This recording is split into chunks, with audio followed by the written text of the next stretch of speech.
Hello toi, j'espère que tu vas bien. Bienvenue sur ma chaîne, bienvenue chez Laurie Art and Books où on parle de livres, d'art et un petit peu de journaling aussi. Enfin, je filme la vidéo sur mes statistiques, sur le bilan de ma vie de lectrice en 2021.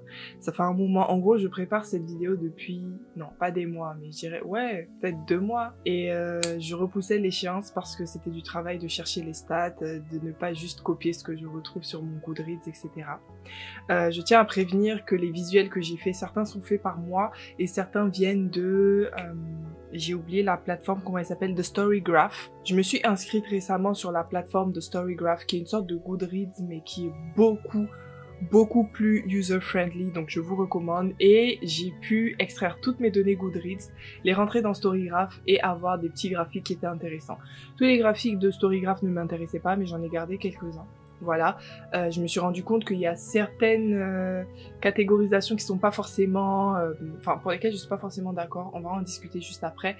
Mais voilà, donc tout ça pour te dire, il y a certains visuels qui ont été faits par moi, d'autres qui ont été faits par Storygraph. Voilà, donc si tu vois des visuels un petit peu différents les uns des autres, je suis désolée. De toute façon, je suis là pour commenter, donc t'inquiète pas, ça va bien se passer. Deuxième petit disclaimer. Je viens tout juste, là maintenant, de finir mes statistiques, de faire mes statistiques, donc j'ai pas eu le temps de tous les lire et de reflect dessus, c'est-à-dire de me faire une idée dessus. Donc je vais un petit peu découvrir avec toi. J'ai mon ordi juste ici et tu vas voir un petit peu mes réactions. Déjà, pendant que j'étais en train de mettre les visuels dans des dossiers, j'ai vu qu'il y a certaines choses qui m'ont fait mentir. J'étais persuadée du contraire, mais je me rends compte que ouais, il y a certaines choses auxquelles je ne m'attendais pas. Bon, sans plus attendre, on va découvrir tout ça ensemble. Alors, j'ai divisé ces statistiques en 3 parties. On va tout d'abord parler des livres, tout ce qui concerne le livre en lui-même, le genre, etc.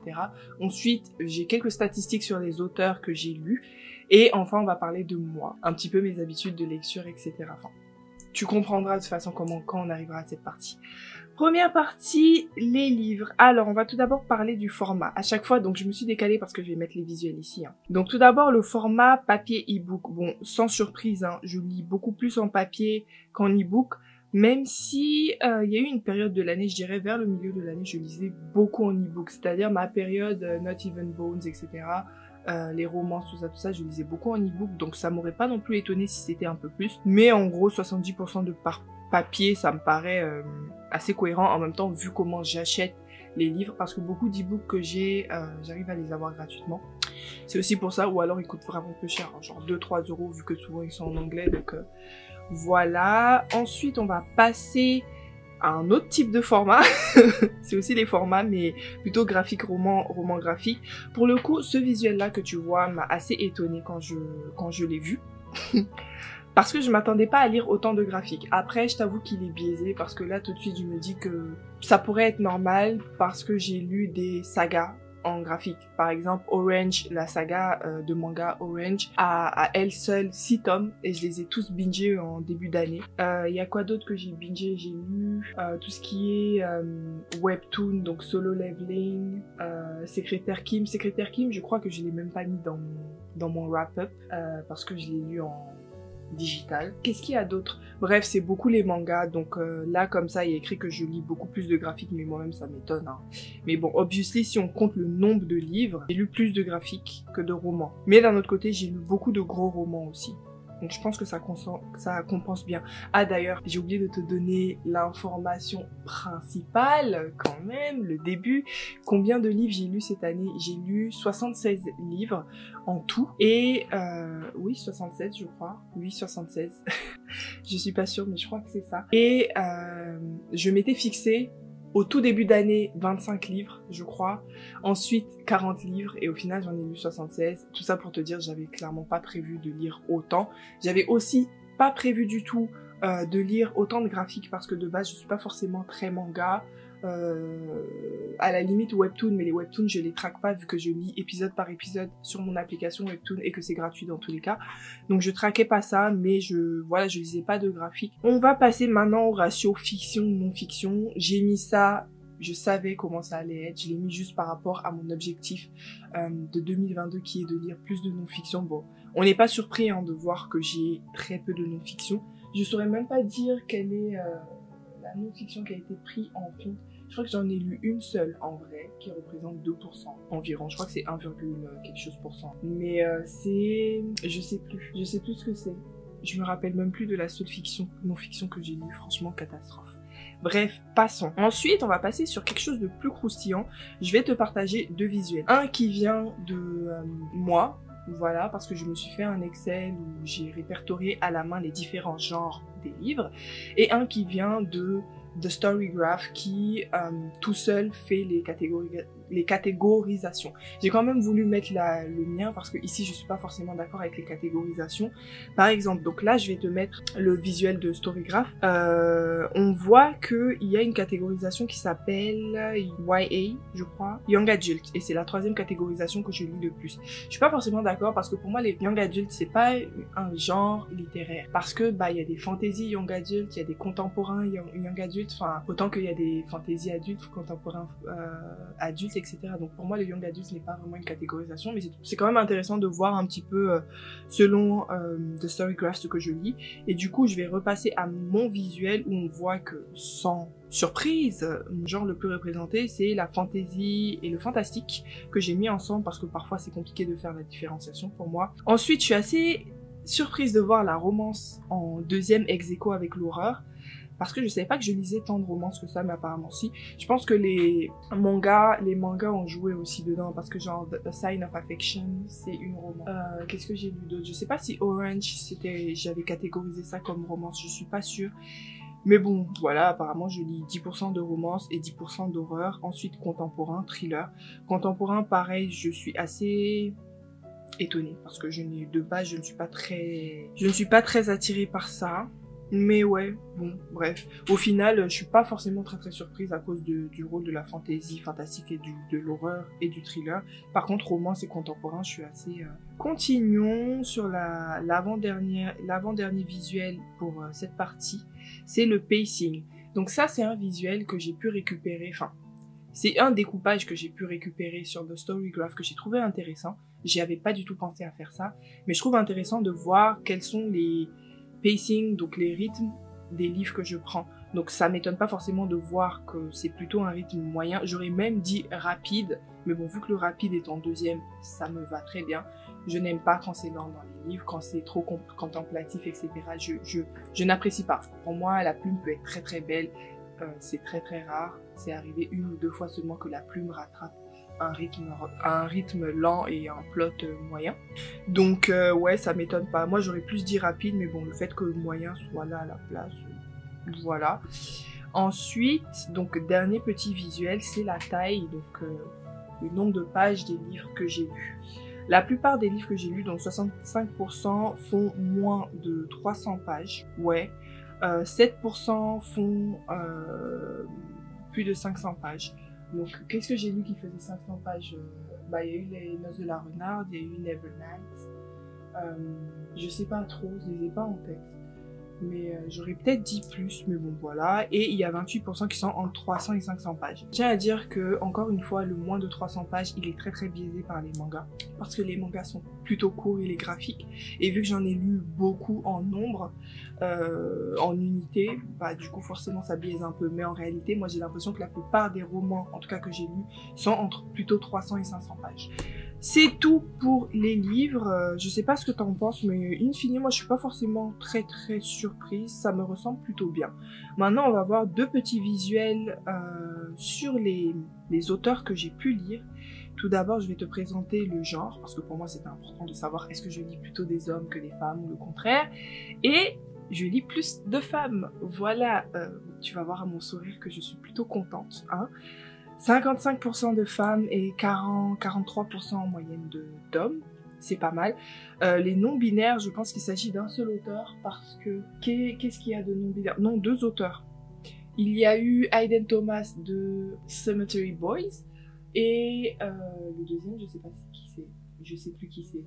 Et enfin, le visuel ici, qui m'a fait mentir, comme je disais au début, ce sont les pays représentés. Si tu as vu ma vidéo où je parlais de mes objectifs Challenge 2022, je te disais que j'étais déçue du nombre de pays représentés parce qu'il n'y en avait pas assez en nombre et que je voulais comme objectif lire pour 12 pays différents représentés. Donc par rapport à ça, je m'attendais à un peu moins de 10 pays représentés. Bah écoute, ce visuel me fait mentir parce que il y a très exactement 12 pays représentés. Oui, en fait, j'ai déjà atteint mon objectif l'année dernière. Par contre, comme je disais aussi dans la vidéo, il y a une très grosse polarisation. Bon là, le plus grand, c'est le Japon à cause des mangas. Voilà, il faudra vraiment que l'année prochaine, je vais essayer de faire les stats différemment, graphiques et romans, parce que je voulais faire l'emphase plutôt sur les romans, mais là, les graphiques, ils ont vraiment biaisé le bail. C'est pas que c'est pas de la littérature, c'est juste que je voulais vraiment savoir en termes de romans où est-ce que je me suis située, parce qu'en termes de graphiques, je le sais. Je lis beaucoup de mangas qui sont en général japonais, donc je suis pas du tout étonnée par rapport à ça. Mais la plupart des pays représentés en réalité en termes de romans, pardon, c'est les États-Unis. Donc EU c'est États-Unis et la France, et ça m'étonne pas. Donc l'année prochaine, je vais essayer de plus d'avoir une plus grande harmonie en termes d'amplitude, en tout cas moins des États-Unis et de France, et peut-être plus de pays du coup, plus que 12. Et je voulais aussi dire que notamment Jamaïque et je sais plus c'est lequel des deuxièmes pays, mais il y a un deuxième pays. Pour moi, c'est pas vraiment des pays qui ont été représentés parce que, comme je disais dans la vidéo de mes objectifs, il y a des auteurs où l'éditeur va mettre l'emphase sur le fait qu'ils sont américains ou français d'origine. C'était tout pour les auteurs. C'est déjà pas mal. Voilà, ça m'étonne pas non plus. Je suis contente de lire plus de femmes que d'hommes. Non, je rigole, en vrai, je m'en fous un peu, mais ça fait quand même plaisir de voir qu'il y a une certaine parité entre les femmes et les hommes représentés dans mes lectures. Maintenant, on va passer sur 3 petits visuels me concernant. Bah, déjà, le plus important, qu'est-ce que j'ai pensé des livres que j'ai lus? Donc, je vais te mettre ici la moyenne des étoiles que j'ai mis, enfin des notations que j'ai mis. Donc en moyenne, j'ai noté, j'ai fait une notation de 3,92 étoiles, mais ça on s'en fout, on va voir plutôt le ratio. La plupart des livres étaient du 4 étoiles, suivi par le 3 étoiles, puis le 5 étoiles. Donc moi je trouve que c'était une année plutôt, franchement plutôt bien. J'ai eu quelques déceptions, il y a du 2 étoiles, ça m'étonne moi-même qu'il n'y ait pas de 1 étoile. Franchement ça m'étonne moi-même qu'il n'y ait pas de 1 étoile. Et je pense que j'ai été très gentille, mais de toute façon j'ai tendance à être très gentille dans mes notations, dans le sens où quand je rentre dans un livre, je pars avec une certaine expectation, enfin, genre je lis le synopsis, je lis ce que l'auteur lui-même dit de son livre et ce qu'il prétend apporter. Et si ça fait ça, pas besoin que ce soit un best-seller ou un livre de ouf pour que je le mette 5 étoiles. Genre, si un auteur prétend faire une rom-com mignonne et safe, et que c'est le cas, bah je lui mettrai 5 étoiles parce que c'est une rom-com mignonne et safe que j'ai appréciée, bien sûr, tu vois. Je vais pas attendre que ce soit la meilleure romance du monde pour lui mettre 5 étoiles. Je trouve ça assez injuste. Donc voilà. Ensuite, j'ai pris ce petit visuel là de Storygraph parce que je trouvais ça très intéressant de voir une comparaison entre le nombre de livres lus par mois et le nombre de pages. Déjà pour voir les mois pendant lesquels j'ai le plus lu, on peut voir déjà que si tu me suis depuis un moment, c'est peut-être pas le cas, c'est pas grave, hein, mais si tu me suis depuis un moment, tu as dû remarquer que entre février, je dirais même entre janvier, fin janvier et effectivement mai, juin de l'année dernière, donc 2021, il y a eu 2-3 mois où je ne postais quasiment plus, ou alors je mettais peut-être une vidéo par mois, une vidéo chaque 2 mois, enfin j'étais plus là, j'étais un peu submergée par le travail, un nouveau taf en plus, j'étais un peu dans un bad mood même par rapport à YouTube parce que je ne suis pas, donc ça c'est vraiment une grosse parenthèse, hein, mais je suis pas quelqu'un de très communautaire, et j'utilise le mot communautaire dans son sens premier, dans le sens où non c'est peut-être pas le bon mot, mais je veux dire je suis arrivée sur YouTube pour donner ce que j'avais à donner, pour partager ce que j'avais à partager, mais pas forcément pour essayer de lier des amitiés avec des booktubers, des youtubeurs.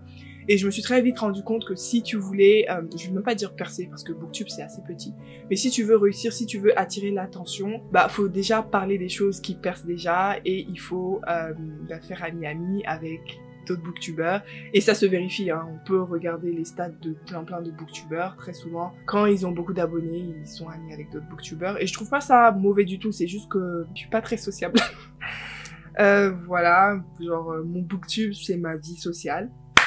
Et non, je sais pas faire ça. Donc ça m'a un peu déçue de voir que j'étais quasiment obligée de passer par ça. Mais au final, on peut voir hein, que je suis là, je sors beaucoup de vidéos parce que ça me plaît tout simplement, parce qu'il y a, allez, entre 5 et 10 personnes que je revois souvent dans mes vidéos et qu'on se suit sur Instagram avec qui je partage que j'adore. Et ça me suffit amplement, genre ça me réjouit de ouf, donc je vais continuer. Bref, parenthèse fermée, et ce fut long, désolée. Ouais, et sinon mes meilleurs mois de lecture ont été janvier, ça je me rappelle, j'ai pas mal lu entre en décembre de l'année dernière et l'avant-année dernière, 2020, bref, 2020. Et janvier 2021, j'ai pas mal lu. Juillet, ça m'étonne un peu, parce que j'étais en vacances au Bled. J'ai eu l'impression que j'ai pas trop eu le temps de lire. Mais bon, bref. Et puis on peut voir que l'amplitude, c'est comme ça. Genre, j'ai un bon mois, enfin, quand je dis un bon mois, un mois où je lis beaucoup, puis un mois plus bas, un mois où je lis beaucoup, un mois plus bas. Bon, bah, il y a un pattern. Voilà. C'était assez intéressant, et si vous voulez avoir les mêmes stats, hein, n'hésitez pas à aller sur Storygraph. Je me suis rendu compte que c'est assez connu dans le monde anglophone, mais pas trop chez nous, ce qui est très dommage. Ensuite, on va parler des sources. Oui, donc les sources, ce que moi j'appelle les sources, c'est comment est-ce que j'ai eu mes livres, est-ce que je les ai achetés, est-ce que je les ai empruntés, etc., etc. Donc tu vas voir le visuel encore une fois ici. La plupart des livres que j'ai eus ont été gratuits pour moi. Donc gratuit, free et bibliothèque. Et je suis trop fière de moi. Je sais pas si t'es fière de moi, et moi je suis trop fière de moi. En même temps, j'ai un petit goût amer parce que je sais que j'ai quand même beaucoup acheté. Donc là, on parle des livres lus. On parle pas de tous les livres qui sont rentrés dans ma bibliothèque, entrés et ressortis, etc. On parle des livres lus. Et la plupart des livres que j'ai lus, je les ai eus gratuitement, que ce soit des services presse, que ce soit des cadeaux, que ce soit des livres gratuits sur internet, parce qu'il y en a, ou à la bibliothèque. Donc je suis plutôt contente par rapport à ça, mais pour 2022, je vais quand même essayer de lire plus de ce que j'ai acheté. Voilà. Et dernier petit visuel sur moi. Ah non, c'était le dernier. Franchement, je me suis laissée emporter, mais c'était le dernier. Voilà. C'était le dernier visuel de stats sur moi. On finit sur la question de l'argent, n'est-ce pas? Maintenant, vous savez que je suis une grosse fraude qui vous montre des book hauls, etc., mais qui en réalité lit des livres gratuits la plupart du temps. Voilà. Sorry, not sorry. Mais en 2021, je vais essayer de rectifier ça et de lire ce qui est déjà là. Je vais pas arrêter d'aller à la bibliothèque par contre parce que j'aime bien, mais voilà, je vais éviter de chercher, j'allais dire de chercher les livres gratuits, mais qui fait ça même? Bref, je suis fatiguée, on est mercredi soir et je te filme ça parce que ça fait des semaines, des mois que je devais filmer ça. Donc juste pour ça, tu devrais être reconnaissant. Voilà, donc n'hésite pas à me dire un petit peu toi tes statistiques dans les commentaires, à me partager ton avis sur les miens. Voilà, n'hésite pas à tout simplement me rejoindre sur tout ce mood là de statistiques de fin, début d'année, etc. Je suis super contente de les avoir fait parce que je vois mes lacunes. Je ne lis pas de non-fiction, n'est-ce pas? Je vois mes lacunes, je vois un peu que je commence à connaître mes goûts. Par rapport aux notations que je donne aux livres, de plus en plus, je tombe de moins en moins sur des livres que je n'aime pas, et ça c'est une bonne chose. Donc voilà, c'est un peu ça. Écoute, je te remercie d'être arrivé jusque là, parce que je pense que la vidéo va être assez longue. Hein. Si tu n'es pas encore abonné, qu'est-ce que tu attends? Genre vraiment, c'est une vraie question, hein. Si t'as un argument, commente, laisse en commentaire, je ne suis pas abonné parce que voilà. Peut-être tu n'aimes pas mes vidéos, mais ça m'étonnerait que tu sois arrivé là si tu n'aimes pas mes vidéos. C'est rare en tout cas. Enfin bon, bref, portez-vous bien. Hein. Je suis en train de divaguer là parce que je suis fatiguée, mais portez-vous bien. Et je vous dis à une prochaine pour une nouvelle vidéo. Je sais pas quand. Voilà. Bisous.